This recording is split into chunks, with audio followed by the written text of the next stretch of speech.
Hello students, अब हम लोग अपने 16 ग्रुप में जनरल प्रॉपर्टी मैंने कंप्लीट कर रखा है। अब इसके कुछ रिस्पेक्टिव छोटे छोटे टॉपिक और हैं, हम लोग उनसे रिलेटेड कॉन्सेप्ट को डिस्कस करना चाह रहे हैं। अब ज़रा देखो, सबसे पहले मैंने इसमें फर्स्ट कॉन्सेप्ट ले रखा ऑक्साइड। ये काफ़ी सिंपल कॉन्सेप्ट है, कभी कभार इस पर भी क्वेश्चंस बनते हैं। सबसे पहली बात देखो, ऑक्साइड है क्या? Binary compound. पहले नंबर पर देखो, दो एलिमेंट के मिलने से कंपाउंड बना होना चाहिए, इसलिए हम लोग नाम दे रहे हैं binary compound between oxygen and other elements. एक एलिमेंट ऑक्सीजन जरूर रहेगा, दूसरा element metal, non metal, metalloid कुछ भी हो सकता है, आर नोन एज ऑक्साइड्स। तो ऑक्साइड का सिंपल मतलब स्पेशली देखो यहाँ पर क्या है, binary compound, binary compound with oxygen and other elements, metal, non metal, metalloid कुछ भी हम ले सकते हैं, are known as oxides. Oxide को देखो एक समराइज करने के लिए हम लोग एक सिंपल सा फ्लो चार्ट लिया है, इतने से अपनी पूरी ऑक्साइड डिस्कस हो जाएगी। सबसे पहले तो ऑक्साइड की डेफिनेशन अपने को पता होनी चाहिए। अब ऑक्साइड को देखा जाए, हम लोग नेचर के बेसिस पर चार पार्ट में ऑक्साइड को डिवाइड करते हैं। एक तो acidic oxide, basic oxide, amphoteric oxide, neutral oxide. तो आपके नॉलेज के लिए बता दूं, ज़्यादातर जो नॉन मेटल के ऑक्साइड्स होते हैं ऑलमोस्ट एसिडिक होते हैं, तो जैसे SO2, SO3, CO2, N2O5, ये सब जो दो चार एग्जाम्पल आपके सामने दिए गए हैं, ये सब के सब नॉन मेटल के ऑक्साइड्स हैं। तो नॉन मेटल के ऑक्साइड ऑलमोस्ट एसिडिक नेचर के होंगे, ज़्यादातर ऑक्साइड एसिडिक बिहेवियर अपना शो करेंगे। बेसिक ऑक्साइड की तरफ अगर हम आते हैं, तो जो मेटल के ऑक्साइड्स होते हैं ऑलमोस्ट मैक्सिमम मेटल के ऑक्साइड हमारे बेसिक होते हैं, Na2O, MgO, CaO, K2O, ये सब इसके रिलेटेड एग्जाम्पल्स हैं। एम्फोटेरिक ऑक्साइड्स का मतलब क्या, कुछ ऐसे हमारे पास ऑक्साइड हैं जिनके अंदर एसिडिक और बेसिक दोनों कैरेक्टर अवेलेबल हैं। अगर हमारे ऑक्साइड में एसिडिक और बेसिक दोनों ऑर्डर अवेलेबल है, दोनों कैरेक्टर अवेलेबल हैं, तो उनको हम एम्फोटेरिक का नाम देते हैं। अब अगर ये एसिड से भी रिएक्शन करेंगे, साथ में बेस से भी करेंगे, तो तीन ऑक्साइड कुल हैं, अपने को दिमाग में रखने जैसा है। एक तो Al2O3, जिसके बारे में आप 10th क्लास से ही जानते हो, ZnO, इसके बारे में भी हम पहले से जानते हैं, SiO2 जो 11th क्लास में इससे रिलेटेड कॉन्सेप्ट था। ये तीन के तीन ऑक्साइड है, इनका रिएक्शन एसिड से भी हम करा सकते हैं और इनका रिएक्शन हम बेस से भी करा सकते हैं, तो इनको हम लोग एम्फोटेरिक का नाम देते हैं। ये acid as well as base से रिएक्ट करके प्रोडक्ट का फॉर्मेशन ये करेंगे। तो आप लोगों को एम्फोटेरिक ऑक्साइड के बारे में ये ध्यान रखने की जरूरत है। लास्ट में न्यूट्रल ऑक्साइड है, ये ना तो एसिडिक है ना तो बेसिक है, तो केवल तीन ऑक्साइड कुल हैं, N2O, NO and CO। Nitrogen के दो ऑक्साइड्स हैं और एक कार्बन मोनोऑक्साइड है जो कि कार्बन का ऑक्साइड है। तो ये जो हमारे पास तीन ऑक्साइड्स हैं, ये हमारे न्यूट्रल ऑक्साइड्स हैं। तो आप लोग ये नेचर के बेसिस पर हम ऑक्साइड को चार पार्ट में डिवाइड कर सकते हैं। इसके साथ साथ देखा जाए, फॉर्मेशन के बेसिस पर हम ऑक्साइड को दो पार्ट में डिवाइड कर सकते हैं। पहला देखो सिंपल ऑक्साइड्स है, दूसरा मिक्स्ड ऑक्साइड है। सिंपल ऑक्साइड्स का मतलब जो मेटल या नॉन मेटल या मेटलॉइड और ऑक्सीजन के कॉम्बिनेशन से एक सिंपल टाइप के ऑक्साइड बनते हैं, वो सब हमारे सिंपल ऑक्साइड्स में आते हैं। ये जितने भी ऑक्साइड्स हैं, एसिडिक, बेसिक, न्यूट्रल, एम्फोटेरिक, ये सब के सब सिंपल ऑक्साइड्स में कंसीडर हो जाएंगे। एक ऑक्साइड देखो हमने मिक्स्ड ले रखा है, नाम ही है मिक्स्ड। इसका मतलब क्या हुआ कि जो दो ऑक्साइड के मिलने से बनता हो। कभी कभी ऐसा हो सकता है मोर देन 2 ऑक्साइड हो सकते हैं, लेकिन ऑलमोस्ट मैक्सिमम एग्जाम्पल हमारे पास 2 ऑक्साइड्स वाले हैं। तो अगर दो ऑक्साइड के मिलने से कोई ऑक्साइड पर्टिकुलर बना हुआ है, तो मिक्स्ड ऑक्साइड हम नाम देते हैं। Fe3O4 जो कि Fe2O3 और FeO से बना है। Fe2O3 में Fe देखो +3 चार्ज का है और FeO में देखो ये +2 चार्ज का है। Fe2O3 एंड FeO +3 चार्ज का, यहाँ पर ये फेरिक ऑक्साइड है, ये फेरस ऑक्साइड है, इन दोनों को मिला दिया जाए तो Fe3O4 बन जाएगा। ये हमारा मिक्स्ड ऑक्साइड है। Pb3O4, ये देखो PbO और PbO2 के मिलने से बना हुआ है। दो मॉलिक्यूल हमारे पास PbO हैं और एक मॉलिक्यूल PbO2 है, इनके मिलने से हमारा Pb3O4 बना है। ये दो एग्जाम्पल हमारे पास मिक्स्ड ऑक्साइड वाले हैं। तो मेरा जो डिस्कशन सिंपली होना था, ये देखा जाए इस पॉइंट का डिस्कशन नॉर्मली हमने को करना था। अब हम इसके अगले टॉपिक की तरफ मूव करते हैं, ओजोन की बात करते हैं। तो ओजोन वाले केस में ध्यान देना कि ओजोन के बारे में आप लोग लोअर क्लास से ही जानते हो। O3 इसका फार्मूला देखा जाए है ओजोन का, और अपने अर्थ से लगभग 25 किलोमीटर डिस्टेंस पर, 20 to 25 किलोमीटर डिस्टेंस पर स्ट्रेटोस्फेयर लेयर में ओजोन की पूरी एक लेयर है, वो जो काफ़ी पतली सी एक लेयर है, वो अपने को अल्ट्रावायलेट रेज से प्रोटेक्शन देती है। जो सन से हार्मफुल रेज अल्ट्रावायलेट आती हैं और आकर के देखा जाए अपने इन्वायरमेंट में कुछ प्रॉब्लम्स क्रिएट करती हैं, अपने को भी नुकसान करती हैं, टेरेस्ट्रियल लाइफ अफेक्टेड होती हैं। तो ऐसे कह सकते हो कि उनको हमें उससे हम बच जाते हैं। तो ओजोन लेयर अपने लिए इतनी बेनिफिशियल है। तो यहाँ पर ओजोन के बारे में जैसा डिस्कशन की बात अगर हम लोग करें, यहाँ पर देखो अगर हम अगले टॉपिक की तरफ मूव करना चाहेंगे तो ये अपना देखो अगला टॉपिक है ओजोन की बात हम लोग करेंगे। ओजोन, इसकी तरफ थोड़ा सा मूव किया जाए। यहाँ पर सबसे बड़ी बात क्या अपने को ध्यान देना है, यहाँ पर देखो जो मैं आप लोगों को समझाना चाह रहा हूँ इस वाले केस में, यहाँ पर ओजोन देखो O3 एक ये एलोट्रॉप्स हम नाम दे सकते हैं जो कि ऑक्सीजन का है, ऑक्सीजन का एक एलोट्रॉप्स है। तो इसकी तरफ थोड़ा सा मूव किया जाए। ओजोन O3 देखो इसका फार्मूला है। यहाँ पर देखो होता क्या है कि 3O2 जो कि इन्वायरमेंट की ऑक्सीजन है, आप सबको पता है, ये देखा जाए प्लस यूवी रेज के साथ देखा जाए मिल करके ये अपना 2O3 ओजोन का फॉर्मेशन करती है। तो यहाँ पर जो हमारा ओजोन लेयर है, उस ओजोन लेयर में 100% ओजोन नहीं है, ओजोन और ऑक्सीजन का एक इक्विलिब्रियम बना हुआ है। मतलब यूँ समझ सकते हो, देखो ये हमारा ऑक्सीजन है और यहाँ पर 2O3 ये देखा जाए। तब इस केस में ये जो पूरा इक्विलिब्रियम मेंटेन है ये यूवी रेज के हेल्प से होता है। कहने का मतलब ये ऑक्सीजन का ओजोन में कन्वर्जन एक एंडोथर्मिक चेंज है, और उस एंडोथर्मिक चेंज के लिए जो एनर्जी की रिक्वायरमेंट है, एनर्जी की डिमांड, एनर्जी की नीड है, वो अल्ट्रावायलेट रेज से पूरी होती है। अल्ट्रावायलेट रेज यहीं पर एब्जॉर्ब हो जाती हैं और O2 और O3 का इक्विलिब्रियम मेंटेन होता है और ओजोन लेयर अपने को प्रोटेक्शन प्रोवाइड करती रहती है। लेकिन सबसे बड़ी प्रॉब्लम देखो ओजोन लेयर डिप्लेशन को लेकर के थोड़ा सा है। जैसा कि आप लोगों को पहले से ही पता है कि जो ओजोन लेयर हैं वो देखा जाए धीरे धीरे टाइम के साथ डिप्लीट हो रही हैं। क्यों डिप्लीट हो रही हैं? क्योंकि हम कुछ ऐसे सब्सटेंस यूज़ करते हैं, देखा जाए जो CFC के नाम से हम याद रखते हैं, और नाइट्रोजन के ऑक्साइड्स हैं, कुछ और भी ऐसे प्रोडक्ट्स हैं जो CFC क्या होता है, क्लोरोफ्लोरोकार्बन, देखा जाए ज़्यादातर कूलेंट की तरह से यूज़ होता है फ्रिज में, AC में। तो यहाँ पर देखा जाए अब क्लोरोफ्लोरोकार्बन जो CFC है, इसको अगर हम लोग सिंपली डिफाइन करना चाहें तो बता सकते हैं कि क्लोरीन, क्लोरो और ब्रोमो डेरिवेटिव अगर हमारे पास इथेन या मीथेन के हैं तो उसके लिए कॉमन वर्ड यूज होता है, हम लोग लेते हैं फ्रेऑन, या उसी को हम CFC का नाम देते हैं, क्लोरोफ्लोरो हाइड्रोकार्बन।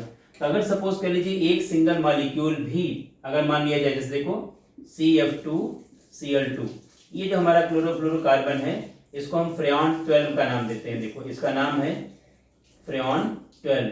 इसके तमाम देखा जाए फ्लोरीन और क्लोरीन के नेचर के बेसिस पर, नंबर के बेसिस पर अलग अलग नेम दिए गए हैं। तो ये सबसे ज़्यादा यूज इसी का होता है नॉर्मली देखा जाए। यहाँ पर देखा जाए अगर एक आपका क्लोरोफ्लोरोकार्बन का एक भी मॉलिक्यूल अगर ओजोन लेयर तक पहुँच गया तो वहाँ पर देखा जाए लाइट के इम्पैक्ट से होता क्या है कि ये फ्री रेडिकल बना देता है। तो फ्री रेडिकल जब बन जाते हैं, देखो CF2Cl, ये देखो फ्री रेडिकल बन गया, और दूसरा देखा जाए free radical Cl, free radical free हो गया। अब ये जो हमारे पास क्लोरीन फ्री रेडिकल फ्री होता है, यही क्लोरीन फ्री रेडिकल क्या करता है, इस पूरे इक्विलिब्रियम को डिस्टर्ब कर देता है, और O3O2 बनने की जो प्रोसेस है उस प्रोसेस को कह सकते हो कि रोक देता है। मतलब O2 तो बनेगी लेकिन O2 से O3 का फॉर्मेशन नहीं होगा।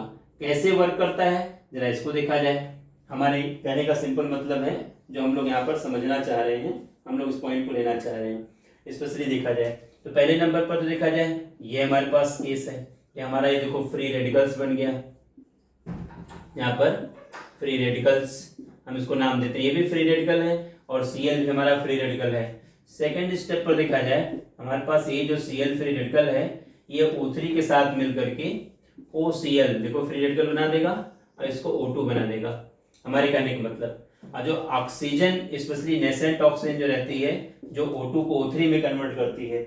उसके साथ देखा जाए यहाँ पर ये जो हमारे पास OCl फ्री रेडिकल है, ये देखा जाए नेसेंट ऑक्सीजन के साथ मिल करके इसको O2 में कन्वर्ट कर देगा और Cl फिर से फ्री हो जाएगी। अभी जो Cl हमारी फ्री होती है ये देखो फिर O3 को OCl में और O2 में कन्वर्ट करेगी और फिर ऑक्सीजन के साथ नेसेंट ऑक्सीजन के साथ OCl मिलकर के O2 बना देगा, Cl फ्री हो जाएगा।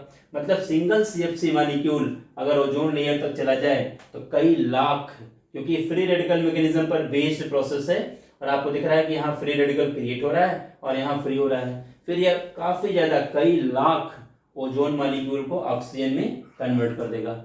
यहाँ पर जो आपके सामने सिचुएशन दिख रही है O3 और O2, यहाँ पर O2 को O3 में कन्वर्ट करने के लिए यही ऑक्सीजन रिस्पॉन्सिबल है जो O2 से कंबाइंड होगा और O3 बनाएगा। तो यही ऑक्सीजन देखा जो नेसेंट ऑक्सीजन है इसको O2 में कन्वर्ट कर दिया इसने, OCl ने, और Cl फिर से फ्री हो गया। नाइट्रोजन के जो ऑक्साइड्स होते हैं ये भी देखा जाए वो इनको एक इम्पैक्ट रोल प्ले करते हैं। अगर हम एक एग्जाम्पल और लेना चाहें, देखो NO की तरफ बढ़ें, ये क्या करते हैं देखा जाए O3 के साथ मिल करके ये खुद NO2 में कन्वर्ट हो जाते हैं और O3 को O2 बना देते हैं।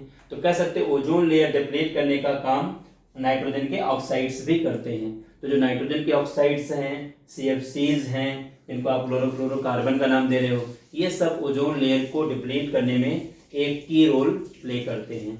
आज के टाइम में जो कूलेंट हम लोग यूज करते हैं ऐसे सब्सटेंस यूज करते हैं जिनमें फ्रेऑन या CFC का यूज मिनिमम हो, ना के बराबर हो। दूसरे सब्सटेंस लेते हैं जिससे कि हमें अपने इन्वायरमेंट को बचा सके। तो आप लोगों को थोड़ा सा इसका ध्यान रखना पड़ेगा। मतलब ये इस तरह से देखो ओजोन लेयर के डिप्रेशन की कहानी हम लोगों को ध्यान में रखनी है। अब इसके आगे देखो हम इसके प्रिपरेशन पार्ट पर आएंगे।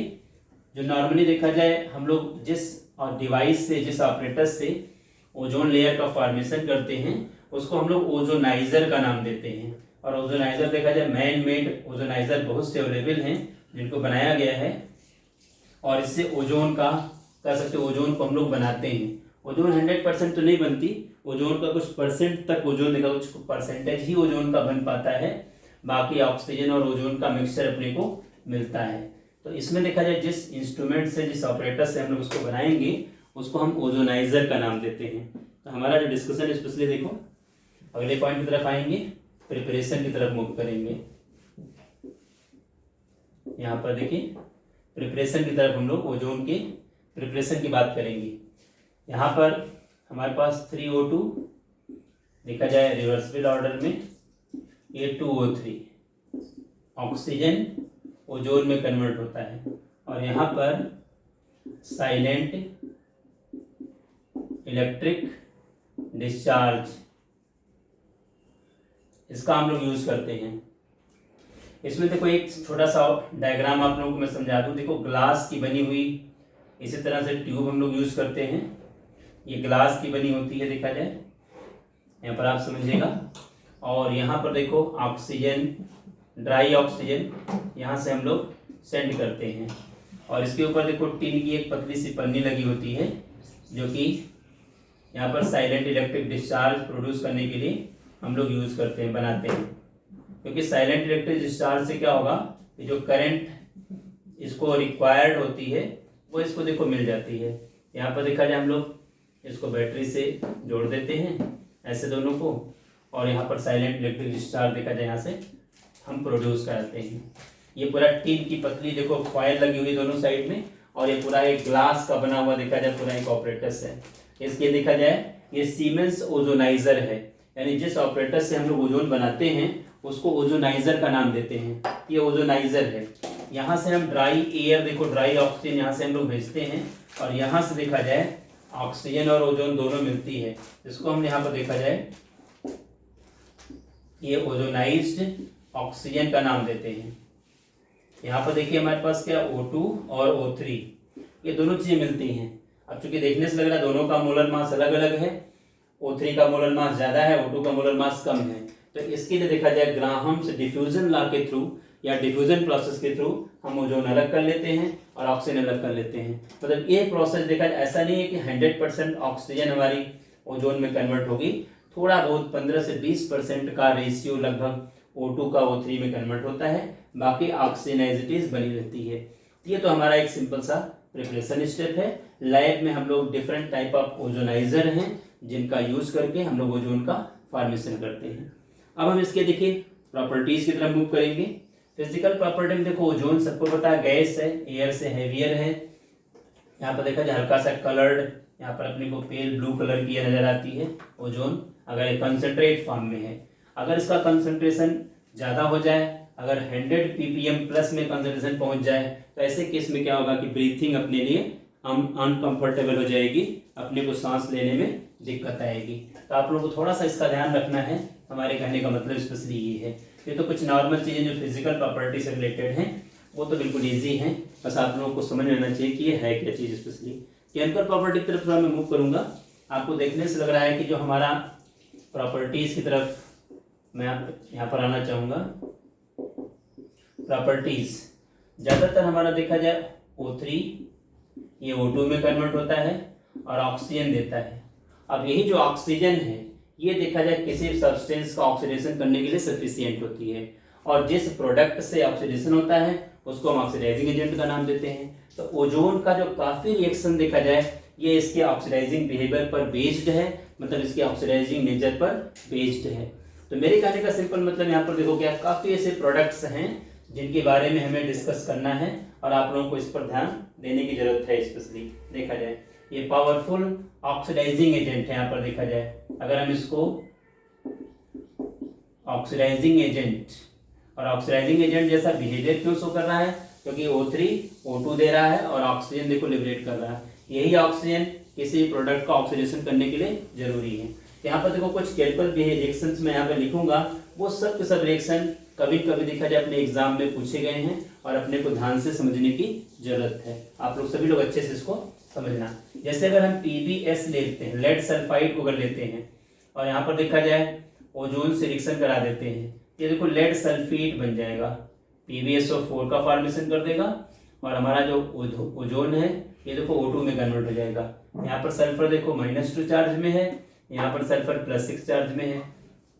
तो सल्फर का ऑक्सीडेशन हो रहा है और ऑक्सीडेशन कर कौन रहा है, ओजोन कर रहा है, इसलिए ऑक्सीडाइजिंग एजेंट है। यहाँ पर देखा जाए सेकंड स्टेप की तरफ अगर हम मूव करें, हमारे पास देखो काफ़ी चीज़ें ऐसी हैं। यहाँ पर अगर हम ZnS को लेकर के चलें, जिंक सल्फाइड को लेकर चलें, ये भी देखा जाए ओजोन के साथ मिल करके देखा जाए ZnSO4 का फॉर्मेशन कर देगा और ऑक्सीजन अलग हो जाएगा।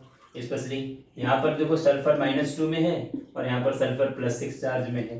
तीसरे नंबर पर देखा जाए और भी तमाम इसके रिएक्शंस हैं जिनको हमें 1 बाय 1 पोटेशियम नाइट्राइट अगर लिया जाए KNO2 देखा जाए, अगर O3 से रिएक्ट करा दिया जाए तो KNO3 बन जाएगा, पोटेशियम नाइट्रेट बन जाएगा और O2 अलग हो जाएगा।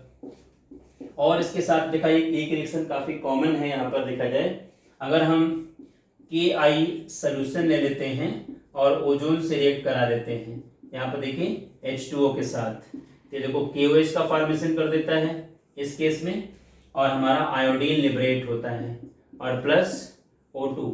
ये देखो पोटेशियम आयोडाइड का रिएक्शन अगर हम लोग कराते हैं, पोटेशियम आयोडाइड सोल्यूशन का रिएक्शन अगर हम लोग कराते हैं तो यहाँ पर एक क्वेश्चन आता है, ये जो हमारे पास टेक्निक है ये ओजोन का क्वांटिटेटिव एस्टिमेशन के लिए ज़रूरी है। अगर हमें किसी मतलब हमारे मिक्सचर में ओजोन की क्वांटिटी कितनी है, ओजोन का अमाउंट कितना है, उसके लिए हमें ये रिएक्शन ध्यान में रखने की जरूरत है। अपने NCERT में एक क्वेश्चन है देखा जाए कि हाउ ओजोन एस्टिमेटेड क्वांटिटेटिवली। तो ऐसे केस में ध्यान रखना कि जो हमारे पास पोटेशियम आयोडाइड का हम सोल्यूशन लेके चलते हैं, यहाँ देखो वाटर में सोल्यूशन है, चाहे तो हम एक्वस मेंशन कर सकते हैं, इसमें हम ओजोन गैस पास कर देते हैं। ओजोन गैस पास करने देखो आयोडीन लिबरेट होती है और आयोडीन को हम एक स्टैंडर्ड सोल्यूशन देखें सोडियम थायोनेट लेते हैं, सोडियम थायोसल्फेट से रिएक्ट करा देते हैं। यहाँ पर जो आयोडीन लिबरेट हो रही है देखो, यहाँ पर हमारे पास एक प्रोडक्ट है Na2H2O3 सोडियम थायोसल्फेट है, ये देखिए ये सोडियम थायोसल्फेट है। सोडियम थायोसल्फेट का बफर सोल्यूशन एक पर्टिकुलर 9.2 इसका pH बना देते हैं और ये स्टैंडर्ड सोल्यूशन हमारे पास है, मतलब इसकी मोलैरिटी और इसका अमाउंट हमें पहले से पता होता है। स्टैंडर्ड सोल्यूशन मतलब जिसका कंसंट्रेशन और जिसका अमाउंट हमें पहले से पता है उनको हम स्टैंडर्ड सोल्यूशन का नाम देते हैं। तो ये स्टैंडर्ड सोल्यूशन है।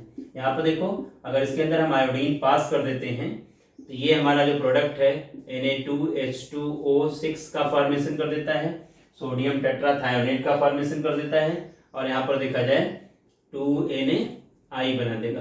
तो हमारे कहने का मतलब क्या है कि चूंकि इस सोल्यूशन सोडियम थायोसल्फेट का की मोलरिटी मतलब कंसंट्रेशन अमाउंट सब हमें पता है, तो इसके हेल्प से आयोडीन का अमाउंट हम निकाल लेंगे, आयोडीन कितना यहाँ पर यूज हुआ है, और आयोडीन के हेल्प से हम ओजोन का कैलकुलेशन कर लेंगे कि हमारे गिवन सब्सटेंस में गिवन मिक्सचर में ओजोन का अमाउंट क्या है। तो ये जो हमारे सामने सिस्टम देखा जाए, दोनों टेक्निक आपको ध्यान में रखना पड़ेगा। ओजोन को हम किसी भी सैंपल में क्वांटिटेटिवली कैसे एस्टिमेट करेंगे, तो ये रिएक्शन ध्यान में रखने की जरूरत है। ये सोडियम टेट्राथायोनेट है और Na बन जाएगा। स्टैंडर्ड सोल्यूशन इसके लिए वर्ड यूज है अपने एनसीईआरटी में और हर जगह। इसका मतलब इसका कंसंट्रेशन और इसकी मोलरिटी, इसका अमाउंट हमें पहले से पता है। इसके हेल्प से आयोडीन का कैलकुलेशन और आयोडीन के हेल्प से ओजोन का कैलकुलेशन, तब जाकर के हमारा ये स्टेप ये कह सकते हैं कि how do ozone estimated quantitatively, वहाँ पर ये चीज़ हमारे काम की है और आप लोगों को बहुत अच्छे से इसको समझ में आने की जरूरत है। कुछ रिएक्शंस और हैं, जरा हम लोग उनकी बात कर लेते हैं। बड़े अच्छे अच्छे रिएक्शंस हैं जो कि ऑक्सीडाइजिंग बिहेवियर पर बेस्ड हैं, और ओजोन चूंकि ऑक्सीजन लिबरेट कर ही रहा है, इसका जो मेन रोल है वो देखा जाए ऑक्सीडाइजिंग बिहेवियर की तरह से तो है, ऑक्सीडेशन का काम करेगा कि काफ़ी प्रोडक्ट को देखा जाए ऑक्सीडाइज कर देगा। तो हम लोगों को इस पॉइंट की तरफ मूव करने की जरूरत है स्पेशली। अभी तक देखा जाए हम लोगों ने ये पॉइंट्स ले रखे थे, इसके आगे देखा जाए हम लोग थोड़ा मूव करना चाहेंगे अगले पॉइंट की तरफ। अगर हम लोग FeSO4 का सोल्यूशन लेकर चलते हैं, FeSO4 देखिए इसका सोल्यूशन लेकर चलते हैं, इसमें अगर हम ओजोन पास कर देते हैं FeSO4 में यहाँ पर, और साथ में H2SO4 यूज़ करते हैं, यहाँ पर देखा जाए Fe2SO4 होल थ्राइस इसका फॉर्मेशन हो जाएगा, Fe2SO4 होल थ्राइस का फॉर्मेशन हो जाएगा। और इसके साथ साथ देखा जाए अब यहाँ पर बाकी जैसे 2FeSO4 प्लस O3, यहाँ पर देखो ये तो O2 बन जाएगा और ये H2O बन जाएगा। यहाँ पर आयरन देखो +2 चार्ज में है और यहाँ पर आयरन देखो +3 चार्ज में है, तो +2 को +3 में कन्वर्ट कौन कर रहा है? ओजोन। ये ओजोन का ऑक्सीडाइजिंग बिहेवियर है। अगर ये क्वेश्चन आ जाए कि what happens when ferrous sulphates, जो हमने FeSO4 सोल्यूशन ले रखा है, इसके एसिडिक मीडियम में ओजोन पास करेंगे, तो भी हमें ये रिएक्शन देना पड़ेगा। तो आप लोगों को थोड़ा अच्छे से समझना है, जिससे कि आने वाले टाइम में अगर कोई दिक्कत किसी को आए तो कम से कम इक्वेशन आपको आना चाहिए। बैलेंस फॉर्म में लिखना है, जब तक ना कहा जाए तो आप अनबैलेंस में भी लिख सकते हो, ये ध्यान रखना आप लोग। तो फेरस सल्फेट एसिडिक मीडियम में देखो ये चेंज दे रहा है। इसी तरह से K4FeCN6 पोटेशियम फेरोसाइनाइड, ये देखा जाए O3 के साथ और H2O के साथ देखा जाए, ये हमारा जो है K4FeCN6 K3FeCN6 में कन्वर्ट हो जाएगा, ध्यान देना इसमें। और दूसरे नंबर पे देखा जाए हमारा KOH बन जाएगा, 2KOH और प्लस O2 बन जाएगा। यहाँ पर आयरन देखो +2 चार्ज में आएगा, यहाँ पर आयरन +3 चार्ज में आएगा, तो +2 को +3 में कन्वर्ट करने की रिस्पॉन्सिबिलिटी किसकी है? ओजोन की है। ये ओजोन का ऑक्सीडाइजिंग बिहेवियर है। ये ferrous sulphate sorry K4FeCN6 potassium ये फेरोसाइनाइड है और ये पोटेशियम फेरीसाइनाइड है। यहाँ +2 चार्ज, यहाँ +3 चार्ज, तो अपने को ये चीज़ समझ में आनी चाहिए। इसी तरह से एक आध एग्जाम्पल और इसके हैं, हम लोग इसकी बात थोड़ा सा कर लेते हैं। यहाँ पर देखा जाए बड़े अच्छे अच्छे एग्जाम्पल्स हैं। अगर हम यहाँ पर देखो K2MnO4 लेकर चले, पोटेशियम मैंगनेट ओजोन से रिएक्शन और प्लस H2O, यहाँ पर भी देखा जाए ये यहाँ पर K2MnO4 देखा जाए हमारे सामने जो लिया गया है स्पेशली, इसको अगर हम लोग यहाँ पर देखें तो ये देखो 2KMnO4 बना देगा, प्लस यहाँ पर देखा जाए ये 2KOH बना देगा, प्लस O2 आ जाएगा। यहाँ पर जो Mn है देखा जाए इसका जो ऑक्सीडेशन नंबर आएगा ये +6 आएगा, और यहाँ पर ऑक्सीडेशन नंबर इसका +7 आएगा। तो आपको दिख रहा है कि इसका ऑक्सीडेशन हो रहा है, और ऑक्सीडेशन कर कौन रहा? ओजोन का या तो सोल्यूशन या ओजोन का एसिडिक मीडियम किसी भी प्रोडक्ट का देखो ऑक्सीडेशन कर रहा है। ये पोटेशियम देखा यहाँ पर, ये पोटेशियम ये परमैंगनेट है और ये पोटेशियम मैंगनेट है, दोनों का कलर अलग अलग होता है, ये दोनों के ऑक्सीडेशन नंबर अलग अलग हैं। एक आध रिएक्शंस की तरफ और हम लोग मूव करना चाहेंगे, स्पेशली बड़े अच्छे अच्छे रिएक्शंस यहाँ पर देखा जाए। अगर हम लोग लेके चलें यहाँ पर आयोडीन की तरफ अगर हम आए, आयोडीन देखा जाए 5O3 प्लस H2O, ये देखो 2HiO3 प्लस 5O2, इसका फॉर्मेशन हो जाएगा। यहाँ पर आयोडीन देखो 0 चार्ज में है और यहाँ पर आयोडीन देखो +5 चार्ज में है, तो 0 से +5 मतलब आयोडीन आयोडिक एसिड में कन्वर्ट हो रहा है। ओजोन लिया गया है, साथ में H2O के साथ, मॉइस्चर के साथ इसका लिया गया है। और हम एक आध रिएक्शन की बात कर सकते हैं, देखा जाए अगर हम लोग सल्फर का यूज कराना चाहें, स्पेशली देखो S+3O2 प्लस H2O, तो सल्फर भी देखो यहाँ पर H2SO4 का फॉर्मेशन कर लेगा स्पेशली, और यहाँ पर 3O2, ये 3O2 लिबरेट हो जाएगा। यहाँ पर देखो सल्फर 0 चार्ज का है, यहाँ सल्फर +6 चार्ज का है, ऑक्सीडेशन हो रहा है।